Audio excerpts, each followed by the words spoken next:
Assalamualaikum warahmatullahi wabarakatuh. Ketemu lagi dengan saya, Herman Jambek. Kali ini saya akan membahas tentang hakikat puasa. Tapi sebelumnya, seperti biasa, yuk mari kita ngopi. Ngobrol perihal iman, ngobrol perihal Islam. Luar biasa nikmatnya kopi setelah buka puasa.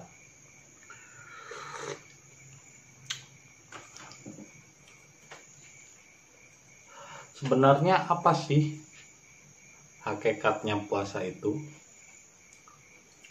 Puasa sebetulnya berasal dari bahasa Sanskerta atau Sanskrit, dari kata pawasa, menahan rasa, menahan nafsu. Dalam bahasa Arabnya saum. Ramadan artinya adalah penggodogan, karena emas asalnya dari lumpur dan tanah, tapi disaring, dipisahkan, atau kalau orang Belanda nyebutnya watencap, ilmu pisah. Setelah dipisah, digodok, maka jadilah ia logam mulia. Nah, Ramadan ibaratnya adalah seperti emas, penggodokan. Yang tadinya manusia penuh dengan lumpur dosa, penuh dengan kesalahan-kesalahan, tapi dengan penggodokan, maka dilebur dan akhirnya menjadi mulia. Tapi tujuan dari puasa ini kita harus memahaminya. Sama seperti ketika kita mau ke Jakarta. Tapi kalau misalnya dari Malaysia mau ke Jakarta, naiknya jurusan Los Angeles, itu nggak nyambung. Mau ke Jakarta dari London, tapi naik jurusannya jurusan Australia, ya nggak ketemu.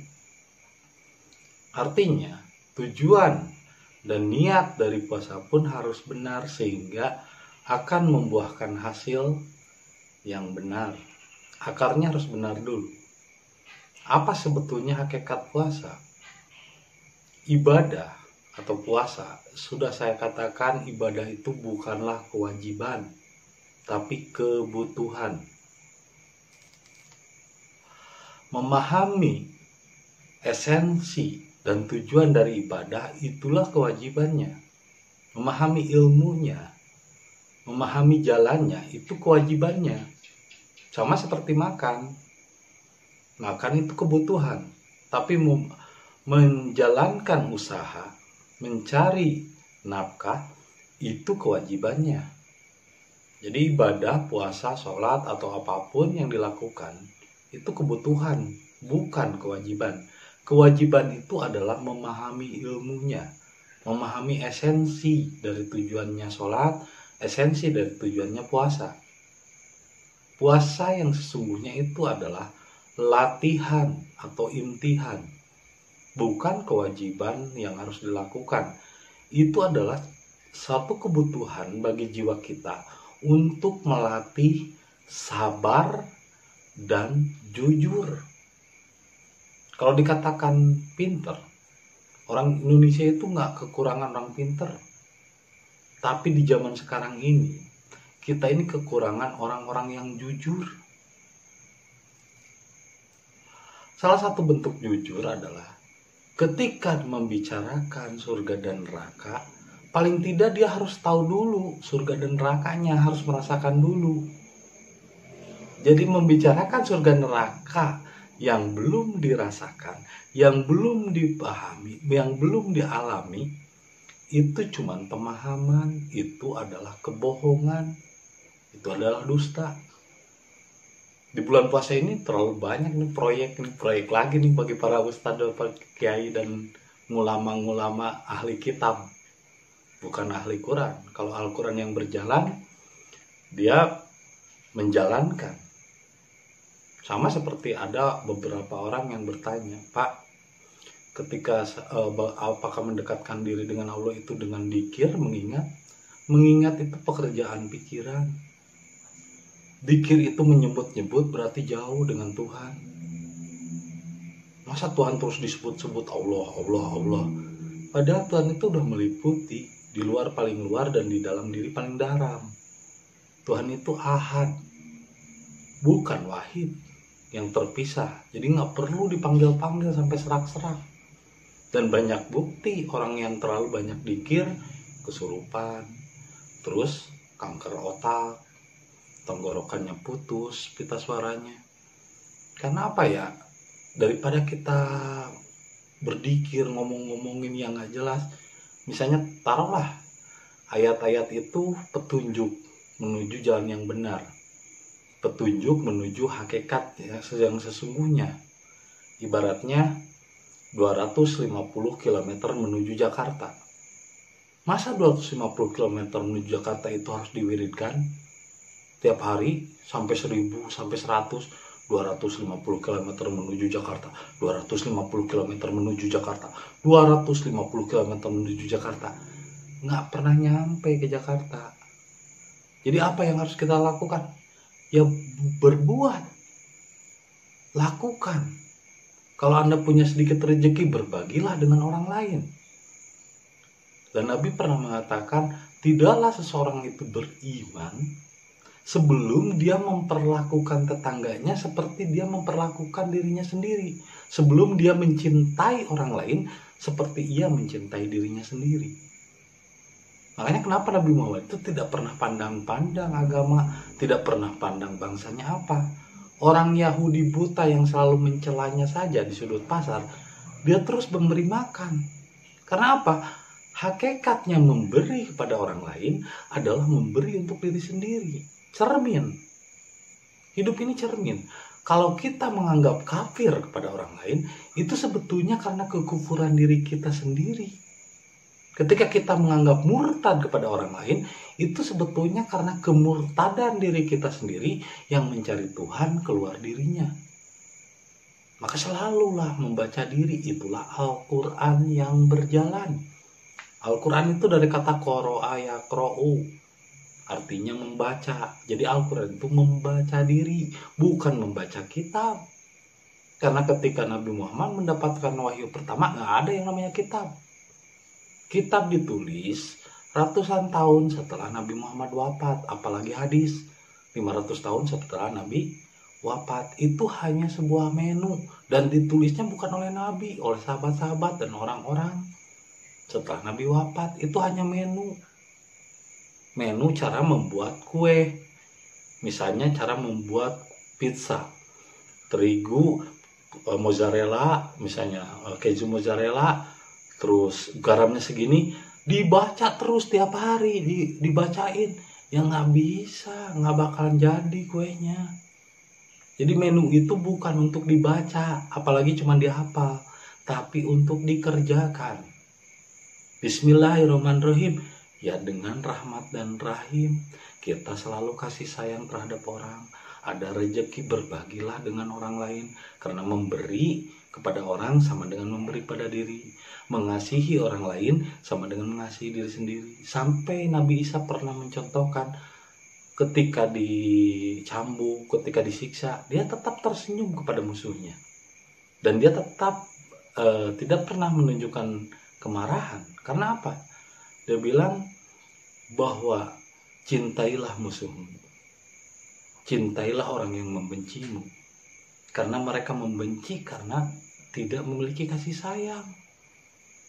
Mereka membenci karena di dalam hatinya dikuasai oleh nafsu, dikuasai oleh iblis.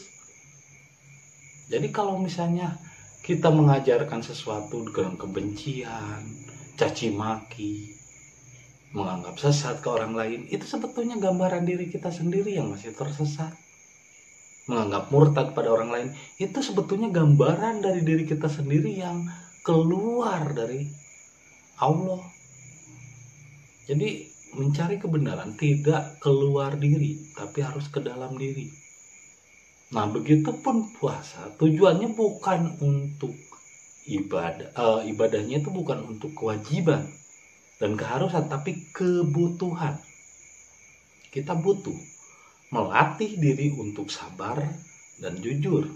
Sabarnya adalah menunggu sehingga waktunya tiba sampai maghrib. Anggaplah diet dari jam subuh sampai maghrib. Dan puasa itu sebetulnya ibadah yang original, yang dalam semua agama ada. Di Yahudi ada, di Kristen ada, di Hindu dan Buddha juga ada. Jadi ibadah puasa itu dilakukan dalam semua agama. Untuk apa? Untuk melatih diri. Jadi puasa itu adalah untuk melatih diri agar belajar sabar dan jujur. Sabarnya menunggu hingga waktunya tiba. Jujurnya, ketika orang puasa dan tidak ada yang tahu. Hanya dirinya yang tahu. Jadi orang puasa dan tidak bisa diketahui sama orang. Nah, disinilah belajar jujur. Nah, sama dalam halnya berceramah, berbicara tentang ketuhanan. Ini banyak orang yang nggak jujur. Berbicara tentang ketuhanan, tapi dia sendiri nggak kenal sama Tuhan. Tahu Tuhan, semua manusia juga tahu Tuhan. Tahu Allah, tahu, diomongin, diucap-ucapin. Tapi kenal nggak? Kan belum tentu kenal. Sama seperti Donald Trump. Ya saya tahu Donald Trump, saya lihat di TV. Ya saya tahu Jokowi, ya saya tahu Prabowo. Saya lihat di TV. Saya tahu Anies. Tapi kenal nggak dengan mereka? Nah, jangan dulu ngomongin hal yang kita tidak kenal, yang kita tidak pernah merasakan. Jangan ngomongin pizza kalau kita sendiri tidak pernah merasakan. Makanya ketika para penceramah lain mengatakan ini ilmuku, aku belajar di sini di situ. Kalau saya enggak, apa yang saya sampaikan ini semua adalah berak. Kenapa saya katakan berak? Ya hasil dari apa yang saya cerna dan saya rasakan. Saya keluarkan. Saya nggak masalah dianggap tidak berilmu karena saya tidak punya ilmu. Yang maha punya ilmu itu kan Allah.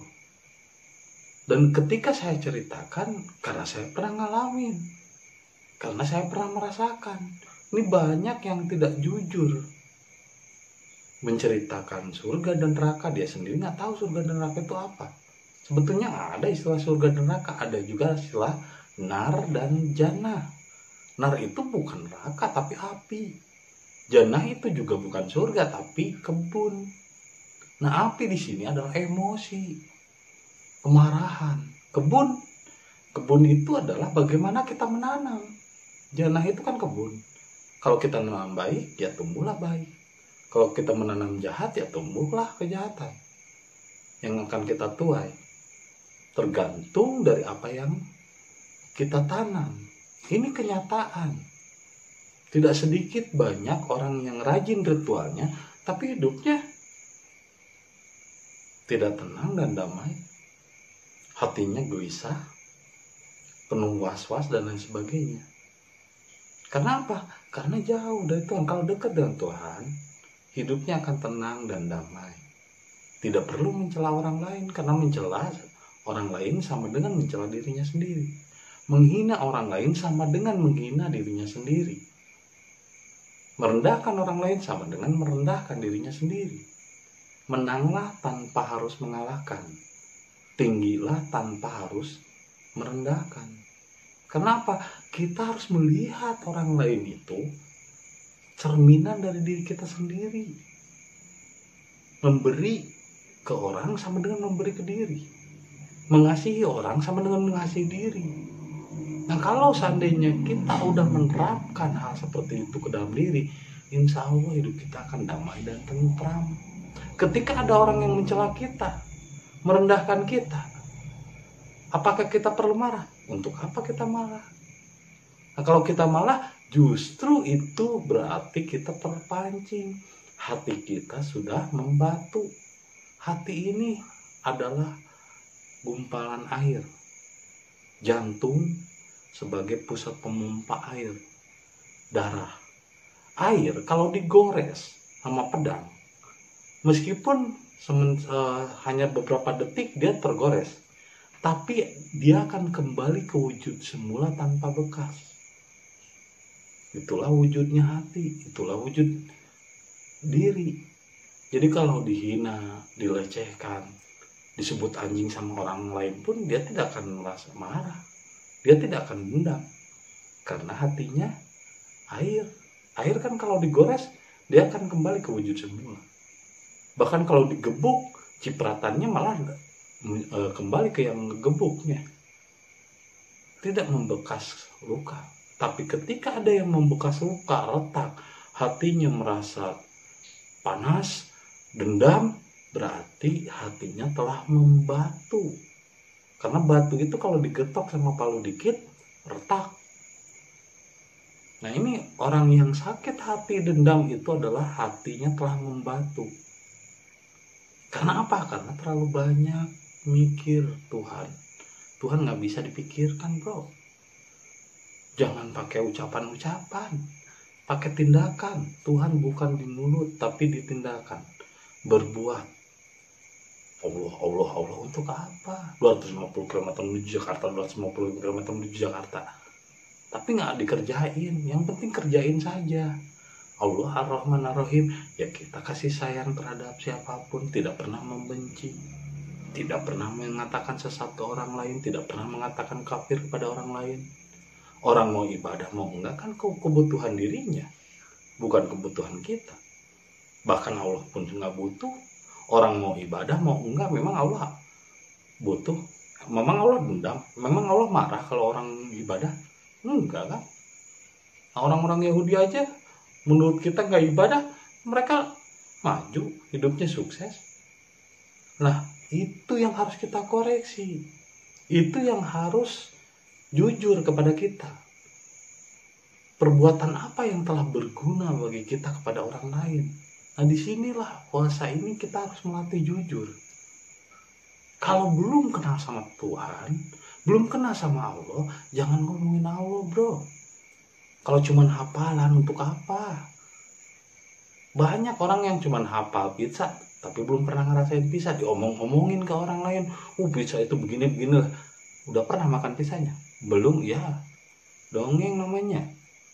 Itu namanya kitip, bohong, Pinocchio.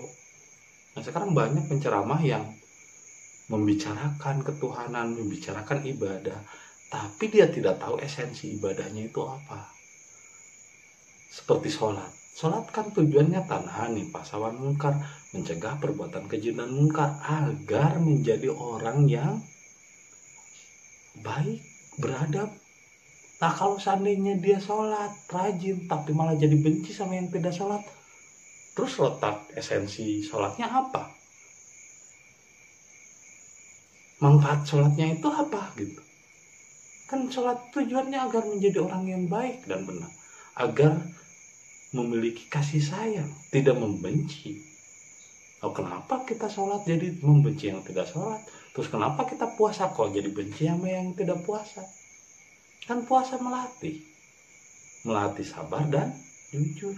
Jadi disinilah kita perlu memahami esensi, tujuannya, intinya. Ngopi dulu. Jangan hanya cangkangnya. Makanya kata Nabi Muhammad juga dikatakan rubah so'imin ilal atau sawalju. Banyak orang yang saum hanya menahan lapar dan haus. Kalau saum itu tujuannya cuma menahan lapar dan haus, di Somalia juga banyak tuh anak-anak kecil yang menahan lapar dan haus. Di negara-negara miskin seperti Somalia, Afrika, banyak yang kesusahan makan. Apakah itu disebut saum? Bukan. Saum itu bukan menahan lapar dan haus, melatih sabar dan jujur. Itu hakikatnya saum, hakikatnya puasa. Dan tujuan puasa bukan kewajiban, tapi kebutuhan diri Anda. Anda sendiri yang harus memiliki kebutuhan atas itu. Butuh untuk melatih. Memang saum itu satu, tubuh kita selama ini terbiasa makan tiap hari, tidak istirahat. Ketika saum, ketika puasa, diistirahatkan tubuh. kalau dikatakan di mesin itu di tune up, di servis. Terus kita tidak teratur jadwalnya. Dengan saum teratur hanya pagi, subuh, dan maghrib. Sehingga perut lebih nyaman karena teratur dan disiplin. Jadi untuk mendisiplinkan tubuh. Dan kenapa tubuh menjadi lebih sehat ketika puasa? Karena ketika puasa orang akan lebih memperhatikan makanan yang sehat. Buah, makanan yang lebih sehat. Beda dengan bulan lain, apa saja dimakan. Jodong, taraje, istilah kata Sunda mah, iung, kelapa dimakan semuanya gitu. Ketika selain bulan itu, tapi ketika bulan puasa dia mulai memperhatikan makanan yang sehat. Makanya kenapa bulan puasa kadang lebih boros dibanding bulan lain. Artinya berarti kan secara tidak langsung tanpa sadar dia memperbaiki jaringan tubuhnya, memperbaiki kebiasaan buruk. Jadi lebih ke melatih dan sembah raga, karena tubuh ini juga titipan Allah. Nah, tubuh ini juga harus disayangi. Nah, puasa itu salah satu cara menyayangi tubuh. Ibarat mandi. Jadi puasa itu merefresh tubuh, menginstal ulang tubuh. Jadi sembah raga. Nah, ini semua dilakukan dalam semua agama ada, walaupun berbeda-beda waktunya. Jadi bukan kewajiban tapi kebutuhan tubuh Anda untuk menginstal ulang. Untuk apa gunanya? Latihan atau imtihan. Jadi puasa itu adalah latihan untuk sabar dan jujur. Jadi sabarnya menunggu hingga waktunya tiba, jujurnya katakanlah sesuai dengan apa yang kamu alami. Jangan membicarakan sesuatu yang tidak pernah kamu alami. Karena kalau dikatakan sekarang bulan ini malah jadi bulan proyeknya para pembual, bulan proyeknya para pembohong yang banyak membicarakan Tuhan tapi dia tidak tahu Tuhan. Cuma tahu tapi tidak kenal. Membicarakan surga dan neraka tapi tidak kenal, tidak pernah merasakan apa itu surga, apa itu neraka. Surga itu adalah kedamaian dalam hati seperti kebun. Apa yang kita tanam, itulah yang kita tuai. Neraka itu adalah kedengkian hati kita terhadap perbedaan. Jadi kalau kita masih dengki, benci sama yang berbeda pemahaman dengan kita, tanpa sadar Anda berada di neraka. Kalau masih membenci perbedaan. Karena Tuhanlah yang membuat perbedaan itu ada. Lalu kenapa kita harus seragam? Sifat yang menyeragamkan itu adalah sifat api, nar. Karena api itu kalau misalnya ada objek mendekat kepadanya, semua akan menjadi arang. Semua akan menjadi hitam, semua akan terbakar. Sifat nur adalah kasih sayang. Tidak memaksa orang untuk seragam. Sifat yang menyeragamkan adalah sifat api. Maka jujurlah pada diri sendiri. Sabar dan jujur. Itulah hakikatnya puasa. Terima kasih atas kesediaannya menonton video saya dan saksikan dalam video-video berikutnya.